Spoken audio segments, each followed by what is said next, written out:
வணக்கம் நண்பர்களே, நீங்க MEXC இல் டெஸ்க்டாப் வழியாக பணத்தை எவ்வாறு சீக்கிரம் பெற்றுக்கொள்வது என்று தெரியாமல் இருக்கிறீர்களா? இதோ பசிக்கட்டுங்கள். MEXC வின் ஹோம் பேஜில் உங்க அக்கவுண்ட் லாகின் பண்ணிட்டு ஆசெட் செக்ஷனில் கிளிக் பண்ணுங்கள். அதுல இருந்து வித்ட்ரா என்பதை தேர்வு செய்யுங்கள். வித்ட்ரா பேஜுக்கு வந்ததும் நீங்க எந்த கிரிப்டோவை பெற்றுக்கொள்ள விரும்புறீங்கன்னு சுட்டிக்காட்டுங்க. அட்ரஸ் மற்றும் அமௌண்ட் பேஸ்ட் பண்ணி உடனே உங்களுடைய 2FA நீங்க பணத்தை பெற்றுக்கொள்றீங்கன்னா உங்களுடன் இமெயில் வெரிஃபிகேஷன் வரும். அதுல வந்த கோட்ன பார எக்ஃப்ரேட்டா உள்ளிடுங்க. அதோட உங்களோட வித்ட்ரால் பாதை நிறைவு பெறும்.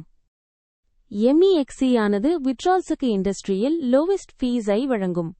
ஏற்கனவுக்கு குறைந்த மதிப்பில் கிரிப்டோவை வெளியில எடுத்து சொல்லியுள்ளோம். இப்போது MEXCயில் கையிலவை கட்டண சலுகையோடு சேர்த்து $10.000 வரை போனஸ் பெறலாம். டிஸ்கிரிப்ஷன் பாக்ஸில் உள்ள லிங்கை பயன்படுத்திட்டு சைன் அப் பண்ணுங்க. வித்ட்ரால் எப்போது வேண்டுமானாலும் எளிதில் பாதுகாப்பாக